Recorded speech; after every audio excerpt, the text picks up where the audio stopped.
बिस्मिल्लाहिर्रहमानिर्रहीम। अच्छा, अब ये नेक्स्ट चीज़ जो हमारी इस लेक्चर में मैंने आपको बताना है कि पिछले में तो मैंने आपको बताया था कि हम सेल इनवाइसेस किस तरह की करेंगे। और मैंने आपको कंप्लीट इंट्रोडक्शन दिया था, सेल रिपोर्ट के बारे में बताया था कि वो किस तरह यूज़ करेंगे, वहीं से कंट्रोल ओ करके वहाँ से हम दोबारा प्रिंट्स किस तरह ले सकते हैं, कोई बिल मॉडिफाई किस तरह कर सकते हैं।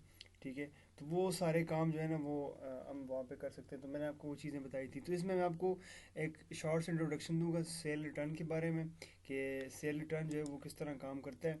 और यहाँ वहाँ से ओपन करें या यहाँ से आप ओपन कर सकें, तो दोनों एक ही चीज़ें हैं। अच्छा, तो ये वही जिस तरह हम इनवाइसिंग कर रहे थे ना, सारे के सारे ऑप्शंस और सारी की सारी फंक्शनलिटी जो है वो सेल इनवाइस की तरह ही है। लेकिन ये यहाँ पे जो है वो कस्टमर की रिटर्न है। ठीक है, तो यहाँ पे कोड लिखना है। ठीक है, या आप जो भी करना चाहें, तो वन मैंने कर दिया, काउंटर की रिटर्न कर दी मैंने। और इसी तरह मैं यहाँ पे आके 199 को कस्टमर का कोड लिख देता हूँ, या मुझे अगर वो नहीं आता तो मैं लिख लेता हूँ जी, रीडर कर देता हूँ और मैं कर देता हूँ जी कोई भी स्टोर में सेलेक्ट कर देता हूँ। ठीक है, ये कर लेता हूँ। या फिर मैं अगर मुझे ये नहीं याद तो मैं 191 कर देता हूँ इजीली, जहाँ से मैंने लास्ट टाइम वो किया हुआ था। ठीक है, तो मैं 191 से मेरा ये काम हो जाएगा। और उसके बाद जो मैंने जिस तरह किया था, अगर अच्छा यहाँ पे चले पहले ये मैं आपको बता देता हूँ। तो उसके बाद मैं आपको दूसरा तरीका भी बताता हूँ रिटर्न का।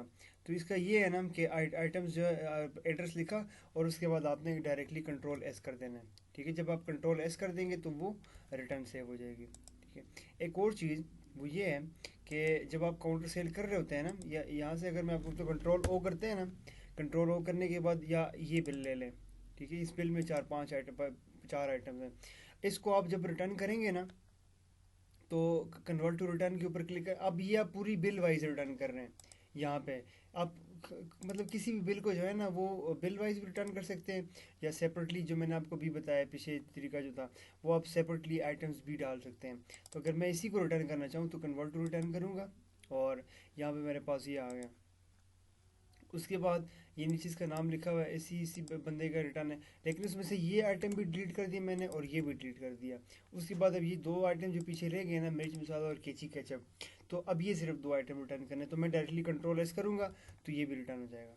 ठीक है, अब यहाँ पे आए तो यहाँ पे अगर मैं बुकर वाइज देखूँ सेल ना, तो वाजिद, तो ये आ गया मेरे पास। ये देखें, फोर ये बिल इनवाइस नंबर 4 के ऊपर एक रिटर्न हुए कासम जनरल स्टोर जो मैंने अभी रिटर्न किए, मिज़ान पाउच एक ये, और ए बी जनरल स्टोर जो मैंने सिर्फ दो आइटम रिटर्न किए, तो ये आ गए। ठीक है, तो ये भी आ गए। पहले दो इन्वाइसेस बनी थी कासम के नाम से और टेस्ट बिजनेस के, तो ये वाली जो बिल थी ना, ये वाली बिल थी, इसको मैंने रिटर्न किया था, मिर्च मसाला छोड़ा था और केची केचप छोड़ा था, वो ये वाली रिटर्न आ गई। ठीक है, अब जो चीज़ मैं आपको पहले बता रहा था स्टॉक की समरी कर, उसमें कोई रिटर्न का कोई केस था। अभी देखें, जैसे जब रिटर्न हुई ना तो उसकी अमाउंट जो है वो भी माइनस हुई है। अब ये मेरी सेल में से भी माइनस हुई है और मेरे प्रॉफिट में से भी माइनस हुआ है। ठीक है, तो ये हो गया। उसके बाद स्टॉक की समरी जब मैं निकालता हूँ, तो आप देखें कि स्टॉक की समरी का ये केस है ना कि मैंने आपको वहाँ पे रिटर्न का कुछ बताया था कि भाई कुछ आइटम्स रिटर्न जो है ना, कुर्लीस, स्पेशल सॉल्ट, मिर्च मसाला, केची केचप। ठीक है, तो इनकी जब अगर रिटर्न भी हुई हुई होंगी तो रिटर्न भी डाल देगा। जैसे देखें, अब ये एक आइटम जो है ना वो सेल हुआ था, लेकिन एक आइटम जो है वो रिटर्न भी आई है। इसकी एक आइटम और 10 पीसेस रिटर्न हुए हैं जो मैंने भी पीछे रिटर्न डाली हुई थी, तो उसके दो आइटम सेल हुए और एक आइटम रिटर्न हुए। तो आप इसका देखें दो आइटम कहाँ पे सेल हुए हैं। इसकी मैं सेल रिपोर्ट निकालता हूँ। एक आइटम इसको गया है, इस बंदे को, टेस्ट बिजनेस को गया है, और एक आइटम जो है ना वो कासिम जनरल स्टोर को गया है। तो ये एक एक आइटम इन दोनों को गया है। उसके बाद रिटर्न जब हुई है रिटर्न, तो उसमें ये एक इसकी रिटर्न हुई है, यहाँ पे कासिम जनरल स्टोर की दोबारा रिटर्न हुई है, तो 1000 और -1000, तो ये ज़ीरो हो गया। ठीक है, अब यहाँ पे आए, सॉरी, यहाँ पे आ जाएं इसमें, तो ये देखें मिज़ान जनरल स्टोर दो के कार्टन सेल हुए थे, मतलब ये जो स्टॉक की समरी जो मैंने निकालने हैं सेल में, तो यहाँ पे पता चला कि भाई ये एक इसकी रिटर्न भी आई हुई है। ठीक है, तो ये उस मतलब स्टॉक की समरी कि उससे लेना है वापस, उस बंदे से लेना है। ये हमारे पास जो भी स्टॉक आया हुआ था तो उसमें चेक करना है कि भाई ये रिटर्न आई है कि नहीं। टोटल ये रिटर्न रिटर्न के कार्टन और ये टोटल इसके सेल के हमारे जो स्टॉक के कॉटन जो भी देने हैं जाके, तो ये हमारी स्टॉक की समरी होगी। तो रिटर्न का ये केसेस है ना कि आप डायरेक्टली या यहाँ से रिटर्न डाल दें, ठीक है। रिटर्न डालेंगे तो जो भी आइटम्स आप लिखेंगे वो जिस बंदे के खाते में भी होगा, आप वो यहाँ पे उस कस्टमर का नाम लिख के तो आप वो डाल देंगे, ठीक है। कस्टमर का नाम लिख के डाल देंगे। यहाँ से भी रिटर्न हो सकती है और दूसरी रिटर्न जो है वो यहाँ से भी सेल रिपोर्ट से भी हो सकती है, ठीक है। यहाँ पे करके उसको डायरेक्टली आप जो है ना कन्वर्ट टू रिटर्न कर देंगे और यहाँ पे वो रिटर्न हो जाएगी। रिटर्न का मतलब उसमें ऐड हो जाएगी। तो आप यहाँ पे जब आएंगे तो सेल रिपोर्ट तो मैंने बता दी, तो रिटर्न रिपोर्ट का चेक करें तो ये आइटम जो है ना वो रिटर्न हुई है। अभी ये एक आइटम ये हमने मीज़ान वाला रिटर्न किया था जो कि वहाँ सेल रिपोर्ट में भी शो हो रहा है, ठीक है। और दूसरा आइटम ये कुलीज़ मसाला और मिर्च मसाला, ये दोनों रिटर्न हुए हैं। तो यहाँ पे ये केस है सारा। सेल रिपोर्ट में एक अच्छा ये सेल रिपोर्ट वाला ऑप्शन तो मैं वहाँ पे समझा दूंगा। तो ये चीज़ हमारी इस तरह सेल रिटर्न इस तरह काम कर रही है। तो ये सारा सेल और सेल रिटर्न में बिल्कुल फंक्शनलिटी बिल्कुल सेम है, लेकिन ये कि मतलब सारे शॉर्टकट्स सारा जो जितना भी उसका फ्लो है वो सब सेम है, लेकिन ये कि यहाँ पे आइटम रिटर्न हो जाता है और वहाँ पे आइटम सेल होता है और कस्टमर का लेजर बनता है। अब यहाँ पे अगर देखें कस्टमर का लेजर, तो कस्टमर का लेजर मैं कासिम का लिखता हूँ, QASIM, कासिम जनरल स्टोर।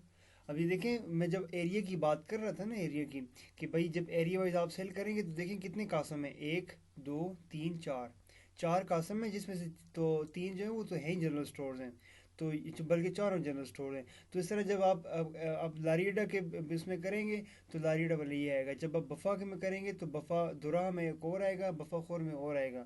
तो इस तरह एरिया वाइज आप कंफ्यूज नहीं होंगे, ठीक है। तो ये इसका जब इन्वाइसिंग के टाइम पे जब आपके कस्टमर ज़्यादा होते हैं ना, तो फिर इस तरह ये है कि आपके लिए आसानी होती है यहाँ पे। अब ये देखें कासम जनरल स्टोर ये सफदर रोड पे है, तो ये दूसरा एरिया है, ये दूसरा एरिया है, तो ये केस है।